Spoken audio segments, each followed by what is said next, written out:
చట్ట వ్యతిరేక పనులు చేస్తే ఎవరిని ఉపేక్షించేది లేదని నిర్మల్ జిల్లా SP doctor Janaki Sharmila IPS అన్నారు. యూబిట్ అనే కరెన్సీ నెట్వర్క్స్ తో పాటు ఇతర వ్యక్తులను ఈ పథకానికి జాయిన్ చేస్తున్నట్లు, డబ్బు సంపాదించడం కోసం మరికొంతమంది అమాయక వ్యక్తులతో వాట్సాప్ గ్రూప్ ని సృష్టించారని, ఈ సమాచారాన్ని గ్రూప్ లో చేరవేస్తూ అందరికీ ఆశ చూపిస్తూ చాలా పెద్ద ఎత్తున ప్రజలందరినీ మోసం చేసి జాయిన్ చేపిస్తున్నారని, ఇప్పటికైనా జిల్లా వాసులు ఇలాంటి మోసపూరితమైన బిజినెస్ లకు అలవాటు పడి మీ కుటుంబాలను రోడ్డుల పాలు చేసుకోవద్దని, ఇలాంటి వారు మళ్ళీ ఎవరైనా వస్తే తమకు సమాచారం తెలపాలని జిల్లా ఎస్పీ తెలిపారు. ఈ కేసును విచారించడంలో చక్కని ప్రతిభ చూపించినటువంటి అవినాష్ కుమార్ ఐపీఎస్ ని, ఏఎస్పీ గారిని, డీఎస్పీ గంగారెడ్డి, నిర్మల్ తో పాటు Nirmal town inspector Praveen Kumar, Nirmal rural inspector Ramakrishna, ఎస్ఐలు సాయి కృష్ణ, రవి, రవీందర్ మరియు కానిస్టేబుల్ తిరుపతి, గణేష్, శోకత్, సతీష్ లను ఎస్పీ ఈ సందర్భంగా ప్రశంసించారు. చాలా మంది 10 lakhs 20 lakhs కూడా ఇన్వెస్ట్ చేస్తున్నారు. ఇప్పుడు అయితే 1 లక్షకి 14,000 ఇస్తాము అని చెప్పి చాలా మందితో ఇన్వెస్ట్ చేయించారు.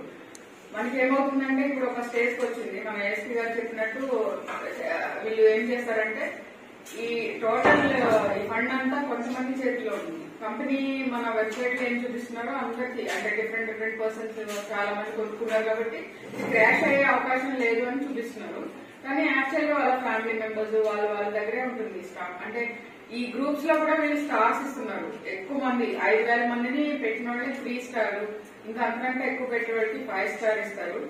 ఈ గిఫ్ట్స్, ఫ్రీ గిఫ్ట్స్ ఇస్తారు. తర్వాత వాళ్ళకి రకరకాల గిఫ్ట్స్, కార్ గిఫ్ట్లు ఇస్తున్నారు. సో అవి మళ్ళీ గ్రూప్ లో పెడుతున్నారు. అరే నేను ఇంతమందిని జాయిన్ చేస్తే నాకు ఈ కార్ గిఫ్ట్ వచ్చింది, మీరు కూడా జాయిన్ చేయండి. ఇది ఒక మల్టీ లెవెల్ మార్కెటింగ్ అవుతుంది అండ్ చీటింగ్ అవుతుంది. అలాగే వీళ్ళని మోసం చేయడం అవుతుంది. యాక్చువల్ గా బిట్ కాయిన్ లో ప్రతిదీ కూడా ఎలక్ట్రానికల్లీ ఇది రికార్డ్ అవుతుంది. కాబట్టి వీళ్ళు నిజంగా అక్కడ ఇన్వెస్ట్ చేస్తున్నారా లేదా అన్నది చూస్తే ఎక్కడ కూడా వీళ్ళు అక్కడ ఇన్వెస్ట్ చేయలేదు, వాడు వాడుకుంటున్నారు సొంతానికి. So this is very big cheating.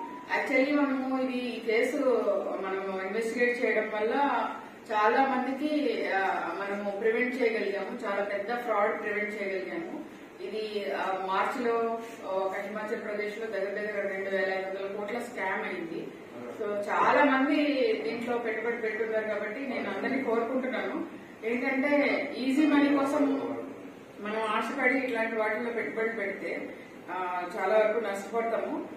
Government మీరు ఏదైనా పెట్టుబడి పెట్టేటప్పుడు, ఎక్కడైనా ఇన్వెస్ట్ చేసేటప్పుడు దానికి ఆర్బీఐ పర్మిషన్ ఉందా లేదా, ఇది ఎన్బిఎఫ్సినా కాదా అన్నది ఫస్ట్ వెరిఫై చేసుకుని చేసుకోవాలని నేను అందరికీ రిక్వెస్ట్ చేస్తున్నాను.